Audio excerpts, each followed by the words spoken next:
uma equipe composta por Iana Tavares, Lorena Paixão e Júlia Pinho. O assunto a ser retratado no poema é o aspecto da superação, conquista do espaço na sociedade brasileira pelo afrodescendente.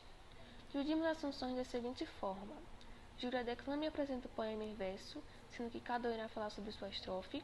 Iana irá apresentar o poema concreto e Lorena a música, que não será apresentado no vídeo. Chama da liberdade. A lei Áurea nos salvou, Rei o nosso Senhor, que ouviu nosso grito de dor. Papapá era o barulho do chicote, que vinha em nós como uma pré-morte. Agora inteiros o bida andara, por isso eles fugiam tanto da senzala. Tentam nos mudar e nos silenciar, mas com força e determinação não iremos mudar por tal padrão. Somos tão fracos que conseguimos lutar. De certo, essa batalha não se vence sem o dom de amar. E depois de séculos de açoite, para nós mulheres negras como a noite, a luz um dia veio raiar. Depois de milhões de lágrimas a rolar, a chama da liberdade tornou a queimar, e todos os anseios, medos, foram jogados no mar. Nosso poema é um 3 sextetos, portanto contei 3 estrofes, cada um com 6 versos.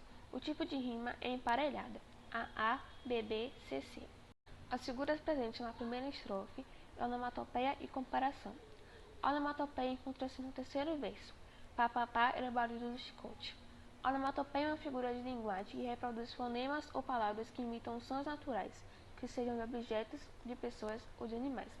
O papapá representa um som, por isso é uma onomatopeia. A segunda figura está no quarto verso, na seguinte frase: que vinha em nós como uma pré-morte. A figura presente é a comparação. Ela é determinada por meio da relação de similaridade, ou seja, pela comparação de 2 termos ou ideias em um enunciado. Geralmente é acompanhada de elementos comparativos. Na frase está comparando o barulho do chicote com uma pré-morte, pois muitos escravos eram chicoteados até morrer, e também é usado o conectivo como. As figuras presentes na segunda estrofe são ironia e paradoxo. Ironia se encontra no quinto verso, que diz: somos tão fracos que conseguimos lutar. E paradoxo se encontra no sexto verso, que diz: de certo essa batalha não se vence sem o dom do amar. Para quem não sabe, ironia é a representação do contrário daquilo que se afirma, e paradoxo representa o uso de ideias que têm sentidos opostos, não apenas de termos. As figuras de linguagem presentes na terceira estrofe são comparação e hipérbole. A comparação está no segundo verso, que diz: e depois de séculos de açoite, para nós mulheres negras como a noite. A hipérbole se encontra no quarto verso, que diz: a luz um dia veio raiar depois de milhões de lágrimas a rolar. Comparação é um paralelo feito entre 2 termos de um enunciado com sentidos diferentes. E hipérbole é uma ênfase expressiva do exagero da significação linguística. No segundo verso, é uma comparação, pois está comparando a cor da mulher negra com a noite. No quarto verso, que diz milhões de lágrimas a rolar, está exagerando, por isso se torna uma hipérbole. A quantidade de sílabas, nosso poema não possui uma ordem métrica, mas pode haver um ritmo. Ele não possui uma medida única, mas possui alguns versos com a quantidade de sílabas iguais.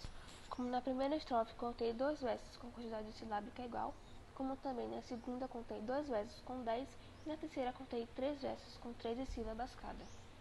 Nossa equipe resolveu fazer no poema concreto uma mulher de cabelo crespo, porque não só as mulheres, mas todos os negros sofrem na sociedade atualmente. Eles não ficaram calados, e logo foram surgindo os movimentos negros e feministas e afins, correspondendo, no passado e presente, a série de ações por diversas pessoas na luta contra o racismo e por seus direitos.